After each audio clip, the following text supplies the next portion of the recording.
오늘은 많은 개인 투자자들이 오해하고 있는 투자 전략의 본질에 대해 얘기해 보겠습니다. 우리는 주식 투자를 할 때 본인이 직접 종목을 고르고 나름대로 비중을 나눠서 분산 투자까지 합니다. 내가 삼성전자도 사고 현대차도 사고 에코프로비엠도 샀으니 충분히 분산된 포트폴리오라고 생각합니다. 하지만 이렇게 한다고 해도 개인들은 ETF의 수익률을 따라가기 힘든데요. 개인이 직접 구성한 종목으로 장기적으론 ETF를 이기기 힘든 이유는 크게 세 가지가 있습니다. 바로 구조의 차이와 감정의 개입, 그리고 시간과 분석 역량의 한계입니다. 코스피 200 지수를 추종하도록 만든 코덱스 200 같은 ETF는 시가총액 가중 방식입니다. 즉, 주가가 오르면서 시총이 커지는 기업들은 ETF 내에서 자동으로 비중이 커지고 성과가 나쁘고 시총이 줄어드는 기업은 자연스럽게 비중이 줄거나 아예 빠지게 됩니다. 이걸 지수의 생존 편향이라고 부르며 자동 리밸런싱 구조라고 합니다.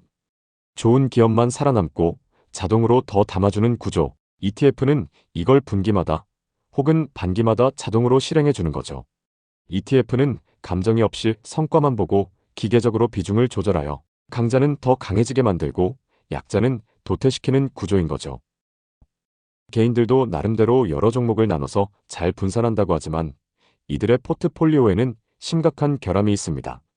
하락하는 종목은 손절을 하지 못해 포트에 오래 남고 물타기까지 하는 경향이 있죠. 또 장기적으로 오르는 종목은 차익 실현의 욕구 때문에 금방 팔아버리기도 합니다. 이렇게 지속적인 하락이나 부실한 종목들을 감정적으로 계속 끌고 가는 경우가 많기 때문에 결국 시간의 흐름 속에서 개인의 포트폴리오는 좋은 종목은 점점 빠져나가고 나쁜 종목만 남는 비효율적인 구조가 만들어집니다. ETF는 그런 오류를 구조적으로 방지합니다. 성장주가 뜨면 자동으로 더 담고 부진한 종목은 알아서 줄입니다. 이 차이가 장기적으로 개인들과 ETF의 수익률에서 커다란 차이를 만들어냅니다. 2024년도 코스피 지수는 2645에서 출발해서 2400포인트로 마무리 지었습니다. 지수 자체는 1년 동안 대략 마이너스 9%의 수익률이 났지만 조사에 따르면 개인 투자자들의 평균 수익률은 마이너스 16.77%로 집계됐다고 합니다. 작년엔 시장이 하락하기도 했지만 개인들은 그보다 더 큰 손실을 봤다는 건데요.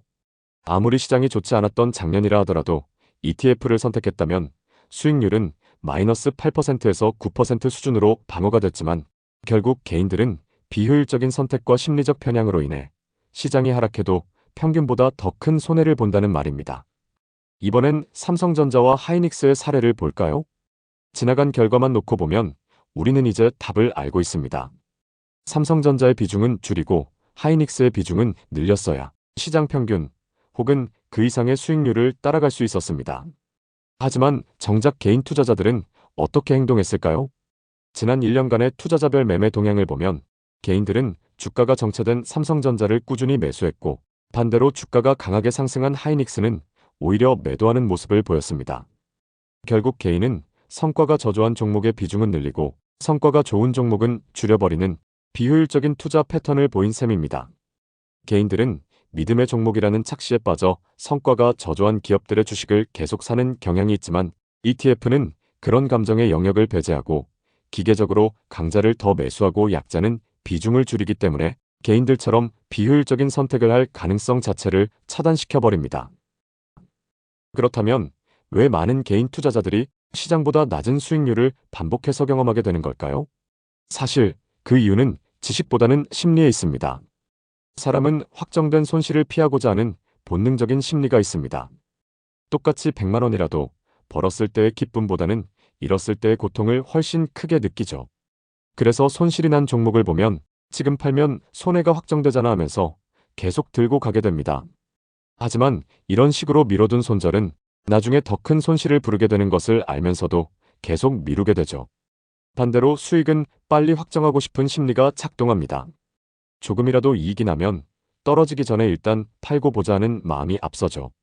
그래서 오를 수 있었던 좋은 종목은 10%, 20%에서 너무 일찍 팔아버리고 진짜 수익은 놓쳐버립니다.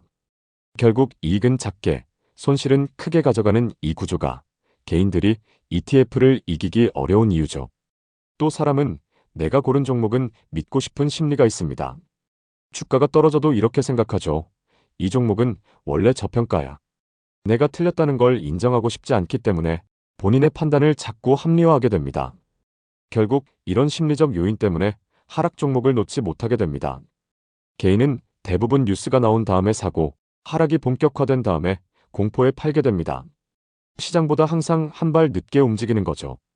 이건 개인이 정보에 접근하는 속도나 판단할 수 있는 시간 자체가 부족하기 때문입니다. 하지만 이런 심리적인 요인들은 우리의 잘못이 아닙니다. 인간의 자연스러운 심리 패턴이 만든 결과인 거죠. 그러니 스스로를 책망하기보다는 이 구조를 인정하고 ETF 같은 자동화된 투자 방식을 도입하는 게 개인들에게 훨씬 나은 선택일 수 있습니다. ETF는 하루 종일 일하고 실적 발표와 차트를 실시간으로 따라가기 힘든 일반 직장인에게 최적화된 투자 방식입니다. ETF는 개별 종목을 분석할 시간도 없고 시장의 수급을 읽을 여유도 없는 이들을 위해 만들어졌습니다. 개인이 직접 고르고 분산한다고 해서 ETF보다 유리한 구조가 되는 게 아닙니다. 오히려 심리적 오류가 쌓인 비효율 포트폴리오가 될 가능성이 크죠. 그 차이가 5년, 10년 누적되면 결과는 완전히 달라질 수밖에 없습니다. 사실 시장에서 살아남으면서 꾸준히 평균 수익률을 추종하는 방법은 바쁜 직장인들이나 개인들에게 해답은 ETF밖에 없다는 생각이 드네요.